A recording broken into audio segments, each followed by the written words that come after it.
నమస్కారం. నా న్యూస్ వార్తలకు స్వాగతం. ముందుగా వార్తల్లోని ముఖ్యాంశాలు. బాపట్ల జిల్లా కేంద్రం యథావిధిగా కొనసాగుతుందన్న ఎమ్మెల్యే నరేంద్ర వర్మ. అద్దంకి విలీనంతో బాపట్ల ప్రాధాన్యత తగ్గదని స్పష్టత. 5 నియోజకవర్గాలతో బాపట్ల జిల్లా మరింత విస్తరణ. జిల్లా మార్పుపై తప్పుడు ప్రచారాలను ఖండించిన ఎమ్మెల్యే.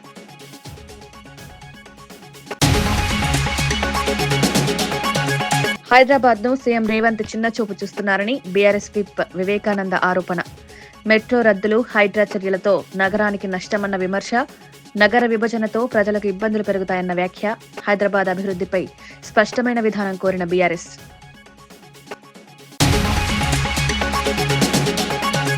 పద్దెనిమిది నెలల్లో అభివృద్ధి, సంక్షేమంలో ముందంజలో కూటమి పాలన నిలిచిపోయిన అభివృద్ధి పనులు మళ్లీ ప్రారంభమన్న అశోక్ బాబు.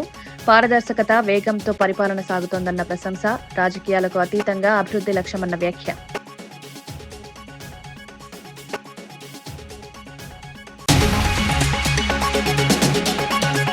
అపారెల్ పార్క్ ను సందర్శించిన కేటీఆర్. కాంగ్రెస్ ప్రజా వ్యతిరేక విధానాలతో నేత కార్మికులకు అన్యాయం జరుగుతోందని ఆగ్రహం. 25,000 మంది మహిళలకు ఉపాధి కల్పించాలనే ఉద్దేశంతో పార్కును ఏర్పాటు చేసినట్లు వెల్లడి.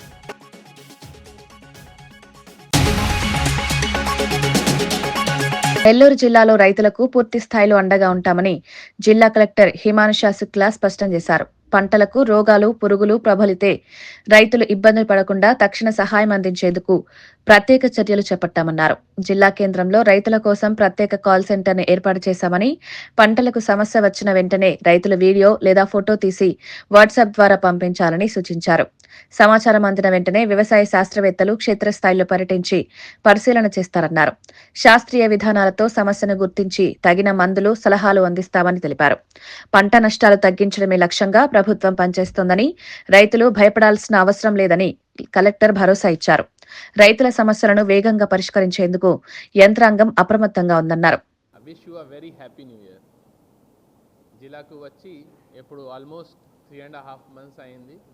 ఈ 3.5 మంత్స్లో రకరకాలుగా ప్రోగ్రామ్స్ స్టార్ట్ చేయడం జరిగింది. తర్వాత జిల్లాలో ఉన్న సమస్యల్ని కొంత పరిష్కారం చేయడం జరిగింది. ఈరోజు 31 డిసెంబర్. సో ఈ లాస్ట్ 3.5 మంత్స్లో ఏమేం చేయగలిగాము, తర్వాత రాబోయే రోజుల్లో ఇంకా ఏమేం చేయడానికి ఆలోచన ఉంది, దీని మేరకు ఈ ప్రెస్ కాన్ఫరెన్స్ పెట్టడం జరిగింది. ముందుగా మీ అందరికీ తెలుసు, ఈ జిల్లాలో ఫార్మర్స్ సంబంధించిన, వ్యవసాయం సంబంధించిన కొన్ని ఇనిషియేటివ్ తీసుకోవడం జరిగింది.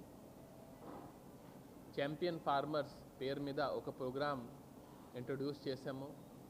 దీనికి కంటిన్యూషన్గా ఇంకోటి ప్రోగ్రామ్ ఈరోజు లాంచ్ చేయడం జరుగుతున్నాయి.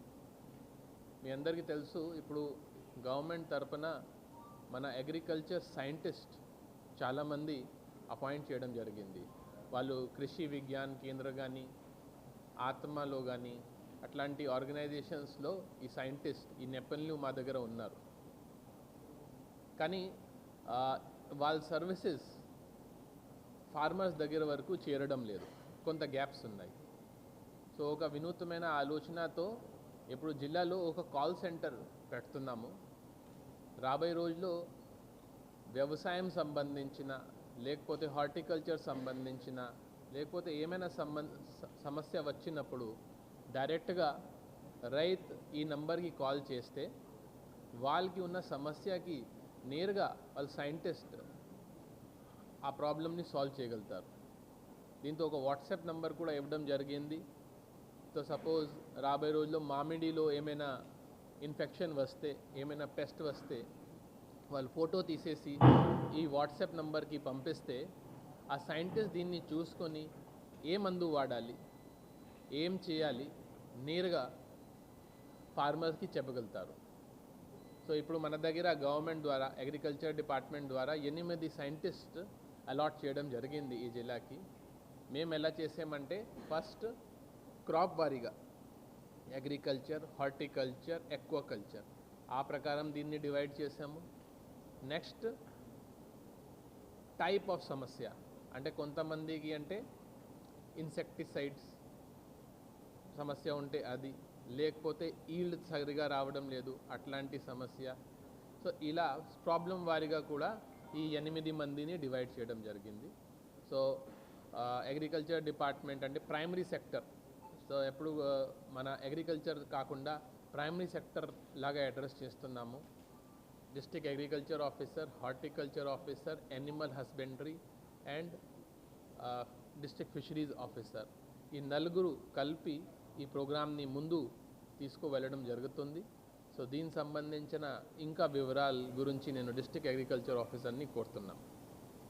కూటమి ప్రభుత్వం 18 నెలల పాలనలో రాష్ట్రాన్ని అభివృద్ధి సంక్షేమ మార్గంలో దూసుకువెళ్తోందని మాజీ ఎమ్మెల్సీ పరుచూరి అశోక్ బాబు అన్నారు.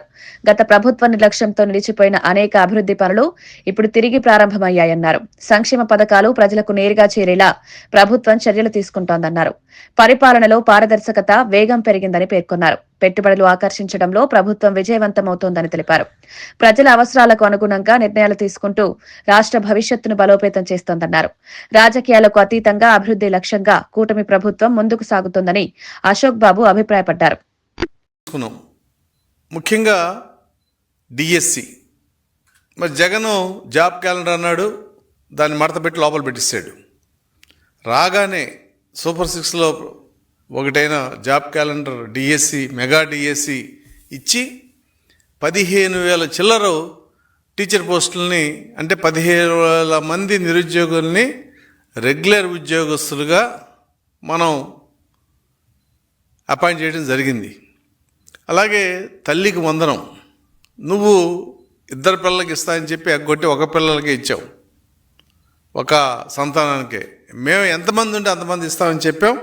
దానివల్ల ఈ రాష్ట్రంలో 67 లక్షల మంది పిల్లల తల్లులకి ఈ బెనిఫిట్ వచ్చింది. 15,000, 2 ఉంటే 30,000, 3 ఉంటే 45,000 ఇవ్వడం జరిగింది. అలాగే పెన్షన్ నువ్వు పెంచుతూ పోయి 2,000 నుంచి 3,000 చేసావు. మేము 4,000 ఇస్తా అన్నాం. ప్రభుత్వ ఉద్యోగులకి పిఆర్సీ ఏరియర్స్ లాగా ఏప్రిల్, మే, జూన్ 3 నెలల పెన్షన్ కూడా ఆ 3,000 నుంచి 4,000 ఏదైతే పెరిగిందో ఆ పెన్షన్ కూడా మేము ఏరియర్స్తో సహా మొదటి నెల 7,000 రూపాయలు ఇచ్చిన ఘనత తెలుగుదేశం పార్టీదే. ఆ రోజు ప్రజల యొక్క ఆనందం, ఆ కళల్లో ఆ కాంతులు అనేది చూస్తే తప్ప తెలుస్తుందే కానీ నువ్వు ఏదో తాడేపల్లి కోటలో ఉంటే నీకు అర్థం కాదు. అంటే భారతదేశంలో 4,000 పెన్షన్ అనేది ఆంధ్ర రాష్ట్రం ఒకటే ఇస్తుంది. ఏ రాష్ట్రంలో 4,000 లేవు. ఇవ్వటమే కాకుండా మేము అమలు చేసిన తేదీకి ఆ సంవత్సరం మొదటి నుంచి మేము ఆ 3 నెలల ఏరియర్స్ కూడా ఇస్తామని చెప్పి 7,000 ఇవ్వటం అనేది ఒక చరిత్ర. అంతేకాదు ముఖ్యమంత్రి గారు ప్రతి నెల ఒక్కొక్క గ్రామానికి వెళ్ళి ఆ పెన్షన్ని ఆ కుటుంబానికి అందజేయటం, ఆ కుటుంబం ఆర్థిక స్థితిని గమనించి వాళ్ళకి ఏం కావాలో కూడా ఆయన ఇవ్వడం జరుగుతుంది. అంటే ఒక్క కుటుంబానికి ఇస్తే అవుతుందా అంటే అది కాదు. కానీ ముఖ్యమంత్రి గారి కన్సర్న్ పెన్షన్ ఇచ్చేవాళ్ళు సుఖంగా ఉండాలి, పెన్షన్ వాళ్ళకి జీవనాధారం కావాలి, పని చేసుకునే వాళ్ళు, వృద్ధులు, హ్యాండిక్యాప్ వాళ్ళు, వీళ్ళందరూ కూడా, సింగిల్ ఉమెన్, కిడ్నీ ప్రాబ్లం ఉన్న వాళ్ళు అందరికీ రకరకాల పెన్షన్లలో ఇవాళ పూర్తిగా అంగవైకల్యం ఉన్న వాళ్ళకి 15,000 రూపాయల పెన్షన్ ఇస్తున్నాం. దాదాపుగా గవర్నమెంట్లో ఒక అవుట్సోర్సింగ్ ఉద్యోగం లాంటిది అది. మరి ఈ రకమైన సంక్షేమం భారతదేశంలో ఏ రాష్ట్రం ఇవ్వట్లా, ఓన్లీ ఆంధ్రప్రదేశ్ ఇస్తుంది. మనకు డబ్బులు ఎక్కువే కాదు. కానీ జగన్ ముఖ్యమంత్రి రేవంత్ రెడ్డి హైదరాబాద్ నగరాన్ని చిన్నచూపు చూస్తున్నారని BRS assembly whip KP Vivekananda Goud తీవ్ర ఆరోపణలు చేశారు. మొదటి నుంచి హైదరాబాద్ ప్రతిష్టను దెబ్బతీసే విధంగా ప్రభుత్వ నిర్ణయాలు ఉంటున్నాయని విమర్శించారు. మెట్రో ప్రాజెక్టుల రద్దు, హైడ్రా కూల్చివేతలు, నగర విభజన వంటి చర్యలు హైదరాబాద్ కు నష్టం కలిగిస్తున్నాయని పేర్కొన్నారు. హైదరాబాద్ ను పట్టించుకోకుండా ఫోర్త్ సిటీ పేరుతో కొత్త కలలు కంటున్నారని ఎద్దేవా చేశారు. దూర గ్రామాలను నగర పరిధిలో కలపడం వల్ల ప్రజలకు తీవ్ర ఇబ్బందులు ఎదురవుతున్నాయని తెలిపారు. జీహెచ్ఎంసీ పోలీస్ కమిషనరేట్ల విభజన కూడా గందరగోళంగా మారిందని ఆరోపించారు. హైదరాబాద్ అభివృద్ధిపై ప్రభుత్వం స్పష్టమైన విధానం ప్రకటించాలని డిమాండ్ చేశారు.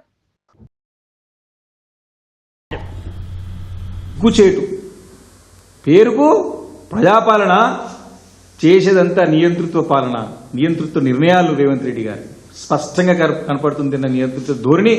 వారి యొక్క నిర్ణయాలు, వారు చేసుకున్నటువంటి పనుల ద్వారా స్పష్టంగా అర్థమవుతోంది. తప్పకుండా నగర ప్రజలకు ఆగ్రహానికి గురిగా తప్పదు. రేవంత్ రెడ్డి గారు కాంగ్రెస్ ప్రభుత్వం హెచ్చరిస్తా ఉన్నాను. సోయి తప్పి హైదరాబాద్లో చెత్త నిర్వహణలో చేయలేకపోతున్నాము. హైదరాబాద్లో రోజుకి చెత్త పేరుకుపోతున్నది. సిగ్గుండాల మాట్లాడటానికి. ఒక ఎన్నికల ప్రచారంలో చెత్త నగరం అని చెప్తాడు. చెత్త ముఖ్యమంత్రి కాకపోతే చెత్త నగరం కనపడుతుంది కదా. నువ్వు మంచి ముఖ్యమంత్రి, నీకు మంచి ఆలోచనలు ఉంటే, మంచి చేయాలని ఆలోచన ఉంటే హైదరాబాద్ నగరం నెక్స్ట్ లెవెల్ తీసుకోవచ్చు. మీరు చక్కగా హైదరాబాద్ నగరాన్ని రూపుదిస్తే ఈరోజు హైదరాబాద్ అడ్డమైన తీసుకొచ్చి నీ అనుకూలమైనకేమో నోటీస్ ఇస్తావు, లేని కూలగొడతావు. రాజన్న సిరిసిల్ల జిల్లా సుందరయ్య నగర్ ఎస్సీ బాలర హాస్టల్లో న్యూ ఇయర్ వేడుకలు ఘనంగా జరిగాయి. ఈ కార్యక్రమంలో బీఆర్ఎస్ వర్కింగ్ ప్రెసిడెంట్ కేటీఆర్ విద్యార్థులతో కలిసి పాల్గొన్నారు. విద్యార్థులతో కలిసి కేక్ కట్ చేసి నూతన సంవత్సర శుభాకాంక్షలు తెలిపారు. ఈ సందర్భంగా విద్యార్థులకు స్కూల్ బ్యాగులు పంపిణీ చేశారు. విద్య అనేది సమాజ అభివృద్ధికి మూలాధారమని, విద్యార్థులు కష్టపడి చదివి మంచి స్థాయికి చేరాలని కేటీఆర్ సూచించారు. పేద కుటుంబాల నుంచి వచ్చిన విద్యార్థులు అవకాశాలను సద్వినియోగం చేసుకోవాలని తెలిపారు. హాస్టళ్లలో మౌలిక వసతులు మెరుగుపడేలా తాము ఎప్పుడూ అండగా ఉంటామని హామీ ఇచ్చారు. విద్యార్థుల ముఖాల్లో చిరునవ్వులు కనిపించడం ఆనందంగా ఉందని పేర్కొన్నారు.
ఉండి నియోజకవర్గంలో మతాల మధ్య గొడవలు సృష్టిస్తున్నారని డిప్యూటీ స్పీకర్ రఘురామరాజుపై జై భీం భారత్ పార్టీ వ్యవస్థాపకుడు జడ శ్రవణ్ తీవ్ర ఆరోపణలు చేశారు.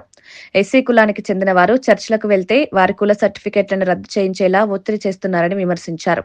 ఎవరెవరైతే ఎస్సీలుగా ఉండి చర్చిలకు వెళ్తున్నారో వాళ్ళ అందరి మీద డిస్ట్రిక్ట్ కలెక్టర్ దగ్గర కూర్చొని మరి వ్యక్తిగత హోదాలో మీరు కంప్లైంట్లు పెట్టి వాళ్ళ క్యాస్ట్ సర్టిఫికెట్లను క్యాన్సిల్ చేయిస్తున్న సందర్భంలో who are you? Who are you? Is it not promoting enmity between two communities?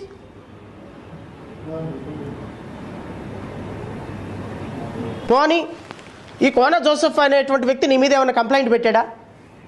పోనీ నీకు తెలిసిన వాళ్ళ మీద ఏమైనా కంప్లైంట్ పెట్టాడా?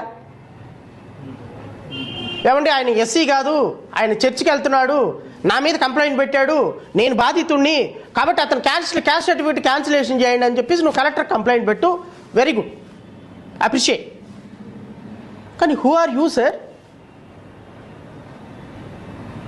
ఎవరైనా వెళ్ళిపోయి సార్ నా మీద పలానా వాడు ఎస్సీ ఎస్టీ కేసు పెట్టాడు, నేను ఆయన కులం పేరుతో తిట్టాను అంటే వాడు చర్చికి వెళ్తున్నాడో లేదో చూడు, వాళ్ళ అమ్మ నాన్న సమాధులు ఉన్నాయో లేదో చూడు, ఆ సమాధులు ఉంటే ఫోటోలు తీసుకొని రా, నేను డిస్ట్రిక్ట్ కలెక్టర్కి ఒక లెటర్ రాసేసి కంప్లైంట్ పెట్టేసి వాడు క్యాష్ సర్టిఫికేట్ క్యాన్సిల్ చేస్తారని యుద్ధ ప్రాతిపదికన పంచె అగ్గొట్టుకొని కోడి పందాలకు దిగినట్టు కూర్చొని ఉండి కాన్స్టిట్యున్సీలో ఇద్దరు కమ్యూనిటీల మధ్య గొడవలు పెడుతుంది మీరు కాదా డిప్యూటీ స్పీకర్ హోదాలో? What is your locus? What is this? ఎందుకు ఈ కంప్లైంట్లు పెడుతున్నారు మీరు? కంప్లైంట్లు పెడితే promoting enmity between two communities మధ్య పెడితే నీ మీద పెట్టాలి. మీ మీద పెట్టాలి sir. Deputy speaker, MLA, collector దగ్గర కూర్చొని వాడు క్యాస్ట్ సర్టిఫికేట్ మీద నేను కంప్లైంట్ పెట్టారంటే వాట్ రిజల్ట్ యువర్. బాపట్ల జిల్లా కేంద్రంపై ఎలాంటి అపోహలు అవసరం లేదని బాపట్ల ఎమ్మెల్యే వేగేశన నరేంద్ర వర్మ స్పష్టం చేశారు. బాపట్ల జిల్లా యథావిధిగా జిల్లా కేంద్రంగానే కొనసాగుతుందని ఆయన తెలిపారు. నూతన జిల్లాల అమలులో భాగంగా అద్దంకి నియోజకవర్గం ప్రకాశం జిల్లాలో కలిసినప్పటికీ బాపట్ల జిల్లా ప్రాధాన్యత తగ్గదన్నారు. 5 నియోజకవర్గాలతో బాపట్ల జిల్లా మరింత విస్తరిస్తుందని పేర్కొన్నారు. జిల్లా అభివృద్ది, పరిపాలనా సేవల విస్తరణపై ప్రభుత్వం ప్రత్యేక దృష్టి సారించిందన్నారు. ప్రజలు అనవసర ప్రచారాలకు లోను కాకుండా వాస్తవాలను తెలుసుకోవాలని ఆయన కోరారు. జిల్లా కేంద్రం మార్పుపై జరుగుతున్న తప్పుడు ప్రచారాలను పూర్తిగా ఖండించారు. బాపట్ల జిల్లాను అన్ని రంగాల్లో అభివృద్ది పదంలో ముందుకు తీసుకువెళ్లడమే లక్ష్యమని ఎమ్మెల్యే స్పష్టం చేశారు. టెన్షన్గా ఉదయం 10 గంటల లోపే రాష్ట్ర వ్యాప్తంగా పెన్షన్లు పంచడం మీరు చూశారు. ప్రభుత్వం క్రమశిక్షణతో పనిచేస్తే ఫలితాలు ఎలా ఉంటాయో మీ అందరికీ ఈ సందర్భంగా మనం గుర్తు చేసుకుంటూ ఉన్నాం. అలాగే ప్రభుత్వ విషయాలకు వచ్చేసి సూపర్ 6 పథకాలు ఫిట్ చేశాం. అలాగే తల్లికి వందనం అనే కార్యక్రమం చాలా బాగా జరుగుతూ ఉంది. దగ్గరగా 67 లక్షల మందికి తల్లికి వందనంలో మనం విద్యార్థులకి సహాయం చేసాం. ఒకళ్ళుంటే ఒకళ్ళే, ఇద్దరుంటే ఇద్దరు, ముగ్గురుంటే ముగ్గురు పిల్లలకి మన తల్లికి వందనం అనే కార్యక్రమాన్ని అందజేసాం. వాళ్ళకి మనకి ఏంటయ్యే తేడా అంటే ఒక్క బిడ్డకే ఇచ్చారు, రెండో బిడ్డకి చదువు అక్కర్లేకపోయినా పర్లేదు అన్నట్టు ప్రభుత్వం నిర్ణయాలు ఉండేవి పాత ప్రభుత్వంలో. కొత్త ప్రభుత్వం ప్రతి బిడ్డ చదువుకోవాలి, ప్రతి బిడ్డ ప్రయోజకుడు అవ్వాలి. ఆ బిడ్డ ద్వారా మన భారతదేశం రాబోయే రోజుల్లో ప్రపంచ దేశాల్లో నెంబర్ 1 అవ్వాలి. చదువే అన్నిటికీ మూలాధారం అని చంద్రబాబు నాయుడు తలంచడం, తల్లికి వందనం 100కి 100% ప్రతి బిడ్డకి అందేటట్టు చేయటం. అలా 67,27,000 మందికి పెన్షన్లు విద్యార్థులకి తల్లికి వందనం కార్యక్రమం అందించడం మీకు తెలుసు. అలాగే ఉచిత ప్రయాణం, బస్సుల్లో ఉచిత ప్రయాణం మీకు తెలుసు. దానివల్ల ఆర్టీసీ కూడా లాభాల్లోకి వెళ్తూ ఉంది ఇప్పుడే. ఎందుకంటే ఖాళీగా ఉండే బస్సులల్లా భార్యకి ఎప్పుడైతే ఉచిత ప్రయాణం భర్త టికెట్ కొని బస్సు ఎక్కే పరిస్థితిని, ఇప్పుడు బస్సులన్నీ కిటకిటలాడే పరిస్థితిని మనం చూస్తున్నాం. ఎన్నో ప్రయాణాలు ఇప్పటివరకు ఈ పథకానికి సాగినాయి. దగ్గర ఇప్పటి వరకు 3,25,00,000 ప్రయాణాలు రాష్ట్రంలో ఉచితంగా ప్రయాణాలు చేశారు. అలాగే దివ్యాంగులకు కూడా ఉచిత ప్రయాణం మనం ఏర్పాటు చేశాం. అలాగే అన్నదాత సుఖీభవ కింద ఇదివరకు ఇప్పటికీ మీకు తేడాలు గమనించారు.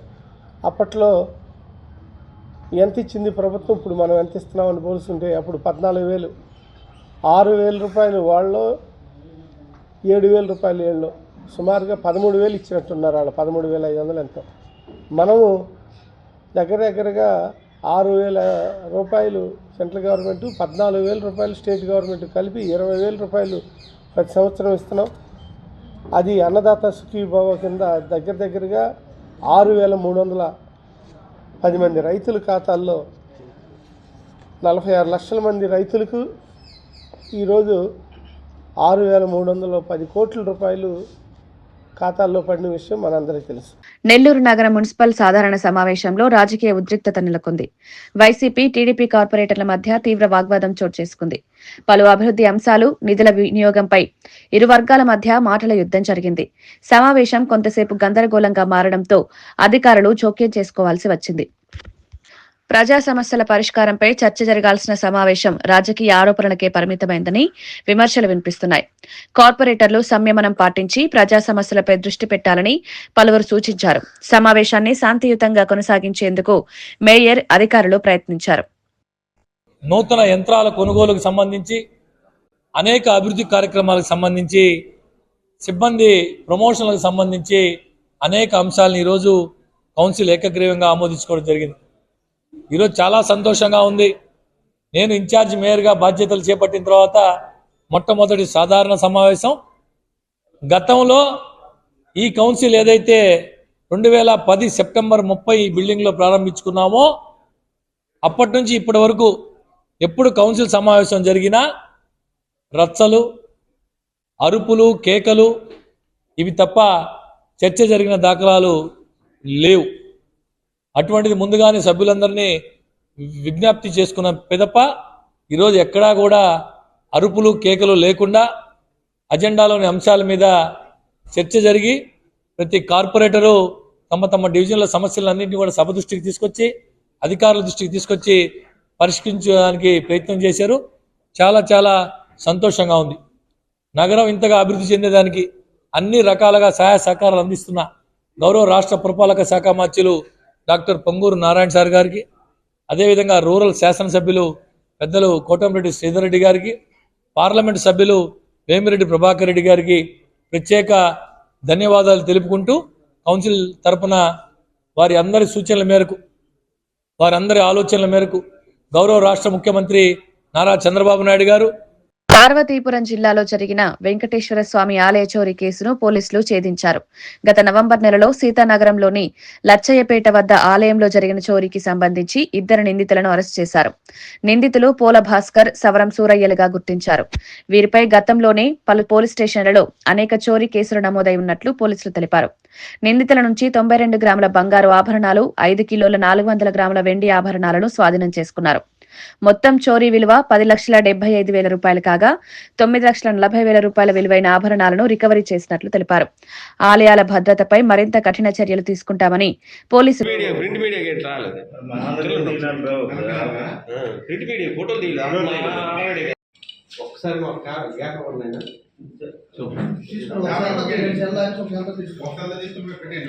ఇవాళ మిమ్మల్ని ఇక్కడ పిలవడానికి ముఖ్య ఉద్దేశము 1/11/2025 రాత్రి ఒక దొంగతనం జరిగింది. లక్షయ్యపేటలోని ఒక NCS ఫ్యాక్టరీ, షుగర్ ఫ్యాక్టరీ ప్రెమిసెస్లో ఉన్న ఒక వెంకటేశ్వర స్వామి ఆలయంలో ఒక దొంగతనం జరిగింది.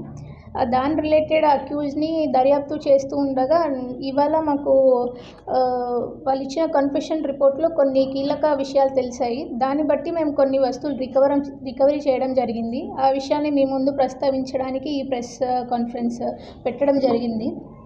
సవరం సూర్యం అని ఎవరైతే ఉన్నారో 40 కేసులలో ఇన్వాల్వ్ అయ్యారు. ఈయన మొత్తం కేసులు కూడా మోస్ట్లీ టెంపుల్ అఫెన్సెసే ఉన్నాయండి. ఈ పోలా భాస్కర్రావు పైన 71 కేసులు ఉన్నాయి. అందులో మిక్స్ ఆఫ్ కేసెస్ ఉన్నాయి, బట్ మోస్ట్లీ టెంపుల్ అఫెన్సెస్లో ఉన్నాడు అతను కూడా. సీతానగరం మండల్ అండి. వీళ్ళది పోలా భాస్కర్రావు వచ్చేసి జోగంపేట గ్రామము, సీతానగరం మండల్. అండ్ సవరం సూర్యం వచ్చేసి గుర్రాలమెట్ట గ్రామము, హీరా మండలం, శ్రీకాకుళం జిల్లా అండి. ఇప్పుడు ఆల్రెడీ ఒక కేసులో ఇన్వాల్వ్ అయ్యారు. ఆ తర్వాత వీళ్ళని జ్యుడిషియల్ కస్టడీ కింద బొబ్బిలిలో ఉంచారు. దెన్ వీళ్ళిద్దరూ మధ్య ఒక స్నేహం ఏర్పడినట్టుంది. ఆ తర్వాత వీళ్ళు దీనికి పాల్పడ్డారు. లచ్చంపేటలో కూడా ఇలాంటి ఆఫెన్స్ ఒకటి ఆల్రెడీ వీళ్ళిద్దరూ మోడస్ ఆపరండి టెంపుల్ థెఫ్టే కాబట్టి వీళ్ళ జ్యుడిషియల్ కస్టడీలో ఉన్నప్పుడు దీని గురించి ఒక ప్లాన్ వేసుకొని ఇది చేయాలి అన్న ఉద్దేశంతో చేశారు అని చెప్పి మాకు దర్యాప్తులో తెలిసిందండి. శివలింగం ధ్వంసం ఘటనపై జిల్లా ఎస్పీ కీలక వివరణ ఇచ్చారు. ఈ ఘటనలో ఎలాంటి రాజకీయ కుట్ర లేదని స్పష్టం చేశారు. నిందితుడు ఇతర మతానికి చెందినవాడు కాదని, వ్యక్తిగత కక్షతోనే శివలింగాన్ని ధ్వంసం చేశాడని తెలిపారు. పూజారిపై ఉన్న కోపమే ఈ ఘటనకు కారణమని ప్రాథమిక విచారణలో తేలిందన్నారు. ఈ ఘటనకు మతపరమైన రంగు పొలమవద్దని ప్రజలను కోరారు. శాంతి భద్రతలకు భంగం కలిగించే ప్రయత్నాలు ఎవరు చేసినా కఠిన చర్యలు తప్పవని హెచ్చరించారు. నిందితుడిపై చట్ట ప్రకారం కఠిన చర్యలు తీసుకుంటామని తెలిపారు. ప్రజలు అపోహలకు లోను కాకుండా సహకరించాలని ఎస్పీ విజ్ఞప్తి చేశారు. ఇన్ఫర్మేషన్ వచ్చింది, అది ఇన్ఫర్మేషన్ మీద బేస్ చేసుకొని వెంటనే మా పోలీస్ టీమ్స్ అక్కడ రెస్పాండ్ అయ్యారు. వెంటనే మేము కూడా వాళ్ళకి 6 టీమ్స్లో ఫామ్ చేసి అంత చుట్టుపక్కల ఉన్న అంత CCTV కెమెరాస్కి వెరిఫై చేసుకోమని చెప్పాము. So all our teams they verified all the CCTV cameras in the nearby areas. అది CCTV కెమెరాస్ ఐడెంటిఫై చేసిన తర్వాత ఒక్కొక్క CCTV నుంచి we got one footage in which ఒక పర్సన్ అక్కడ nearby that pond and that area కొంచెం loitering చేసినప్పుడు ఒక పర్సన్ ఫుటేజ్ దొరికింది. That person was seen going inside the temple through one gate and coming back within the span of 15 to 20 minutes. అది CCTV కొంచెం డీటెయిల్డ్గా మనకి verify చేస్తే we identified one person by the name Seelam Srinivas. అతను అంటే రామచంద్రపురం మండల్లో Thottapeta village నుంచి ఉన్నారు. అతనికి based on the scooty in which he has come and his clothes మేము ఐడెంటిఫై చేసి అతనికి వీ హ్యావ్ గాట్ హిమ్. అది తర్వాత అతనికి బ్యాక్గ్రౌండ్ చూస్తే ఈ తాడిపత్రి ప్రజల మార్పు కోసమే తాను ఒక రోజు దీక్ష చేపట్టినట్లు జేసీ ప్రభాకర్ రెడ్డి సంచలన ప్రకటన చేశారు. రేపు తాడిపత్రిలోని గాంధీ విగ్రహం వద్ద ఈ దీక్ష చేపట్టనున్నట్లు తెలిపారు. నియోజకవర్గంలో జరుగుతున్న సమస్యలు, అభివృద్ధి లోపాలను ప్రజల ముందు ఉంచేందుకే ఈ దీక్ష చేస్తున్నారని చెప్పారు. తాడిపత్రి ప్రజల భవిష్యత్తుపై తనకు పూర్తి బాధ్యత ఉందని పేర్కొన్నారు. 2026 నాటికి తాడిపత్రి నియోజకవర్గాన్ని మరింత అభివృద్ధి చేస్తానని హామీ ఇచ్చారు. ప్రజల ఆకాంక్షలకు అనుగుణంగా పనిచేస్తానని, వారి మనసులోని మాటలను వినేందుకు ఈ దీక్ష ఒక వేదికగా ఉంటుందన్నారు. ఈ ప్రకటనతో తాడిపత్రి రాజకీయాల్లో ఆసక్తి నెలకొంది. సో అక్కడ కూర్చొని ఒకరోజు ప్రజల యొక్క బాగోగుల కోసమే నేను అక్కడ కూర్చుంటున్నా. కొన్ని విషయాల్లో నేను చెప్పదలుచుకున్నా. ఎందుకంటే చాలామందికి నా మీద ఒక విధమైన అభిప్రాయం ఉంది. అది బయటికి చెప్పాలని చెప్పి రేపు గాంధీ దగ్గర విగ్రహం దగ్గర కూర్చొని నా గ్రీవియన్స్ చెప్దాం అనుకుంటున్నా. నేను ఎందుకు ఇట్లా బిహేవ్ చేస్తా మీతో, నేను కరెక్టా కాదా అని, నేను కరెక్ట్ కాదని చెప్తే కూడా నేను కూడా మార్చుకునేదానికి ప్రయత్నిస్తా. నాకు ఒకటే ఉద్దేశం, తాడిపత్రి నా పెద్ద ఇల్లు, కాన్స్టిట్యున్సీ మా పెద్ద ఇల్లు. మమ్మల్ని ఇంత దూరం ఇక్కడ ఇట్లా కూర్చునేదానికి మీ యొక్క సహకారంతోనే ఇలా ఉంది జేసీ ఫ్యామిలీ. మరొకసారి 26 తాడిపత్రి బ్రహ్మాండంగా ఇంప్రూవ్ చేయాలనే ఒక కోరిక ఉంది. మీ ముందు నా యొక్క కోరికను పెట్టి మీరందరూ కరెక్టు అనే ఒక సందేశం ఇస్తే దాన్ని నెరవేర్చాలని నేత కార్మికులు యజమానులుగా మారాలన్నది కేసీఆర్ ఆలోచన అని కేటీఆర్ తెలిపారు. సిరిసిల్లలో నేత పరిశ్రమను మరింత బలోపేతం చేయాలన్న లక్ష్యంతో ప్రభుత్వం పనిచేయాలని సూచించారు. ఒక్కో కార్మికుడు మరో 10 మందికి ఉపాధి కల్పించే స్థాయికి ఎదగాలన్నారు. సిరిసిల్లను తిరుపూర్ మాదిరిగా దేశవ్యాప్తంగా గుర్తింపు పొందే వస్త్ర పరిశ్రమ కేంద్రంగా మార్చాలన్నారు. ఈ క్రమంలో వర్కర్ టు ఓనర్ పథకాన్ని సంక్రాంతిలోపు ప్రారంభించాలని ప్రభుత్వాన్ని కోరారు. కార్మికులు యజమానులుగా మారితే ఆర్థిక స్వావలంబన పెరుగుతుందని చెప్పారు. పరిశ్రమల అభివృద్ధి ద్వారా స్థానిక ఉపాధి పెరుగుతుందని కేటీఆర్ పేర్కొన్నారు. పార్కులో 2 పరిశ్రమలు మేమే తీసుకొచ్చాం. గ్రీన్ నీడిల్ అనే పరిశ్రమ, అక్కడ ఇవాళ తయారయ్యే ఉత్పత్తులు న్యూయార్క్ పోతా ఉన్నాయి. అట్లాగే పక్కనే ఉండే టెక్స్పోర్ట్ అనే పరిశ్రమ, అందులో కూడా ఇవాళ దాదాపు 2000 మంది మహిళా సోదరిమణులు పనిచేస్తూ ఉన్నారు. మా ఆలోచన ఇక్కడ ఏముండే అంటే, ఇక్కడ దాదాపు కనీసం ఒక 1500 మంది మా నేత కార్మికులు ఆసాములు కావాలి. పక్కన అపారల్ పార్కులో ఒక 25,000 మంది మా ఆడబిడ్డలకు ఉపాధి కలగాలని చెప్పి 200 ఎకరాల్లో ఇంత అద్భుతంగా మేము ఈ కార్యక్రమాన్ని తీసుకున్నాం.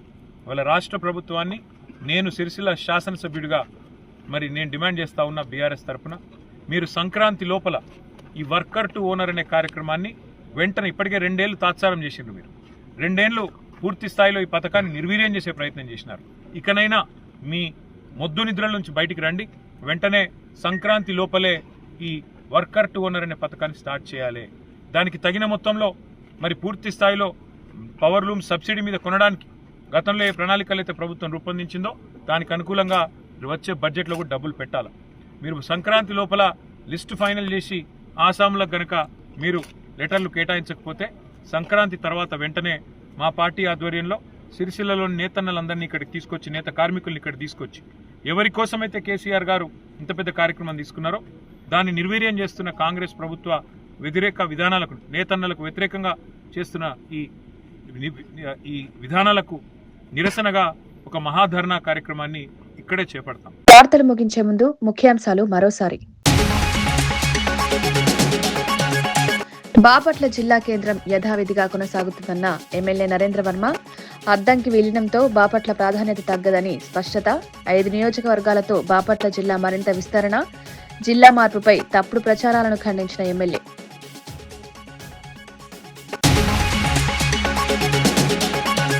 హైదరాబాద్ ను సీఎం రేవంత్ చిన్నచూపు చూస్తున్నారని బీఆర్ఎస్ విప్ వివేకానంద ఆరోపణ. మెట్రో రద్దులు, హైడ్రా చర్యలతో నగరానికి నష్టమన్న విమర్శ. నగర విభజనతో ప్రజలకు ఇబ్బందులు పెరుగుతాయన్న వ్యాఖ్య. హైదరాబాద్ అభివృద్ధిపై స్పష్టమైన విధానం కోరిన బీఆర్ఎస్.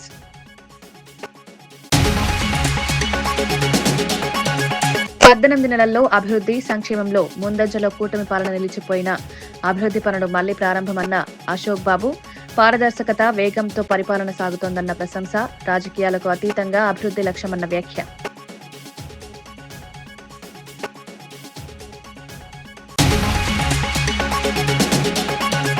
అపారెల్ పార్కును సందర్శించిన కేటీఆర్, కాంగ్రెస్ ప్రజా వ్యతిరేక విధానాలతో నేత కార్మికులకు అన్యాయం జరుగుతోందని ఆగ్రహం. 25,000 మంది మహిళలకు ఉపాధి కల్పించాలనే ఉద్దేశంతో పార్కును ఏర్పాటు చేసినట్లు వెల్లడి.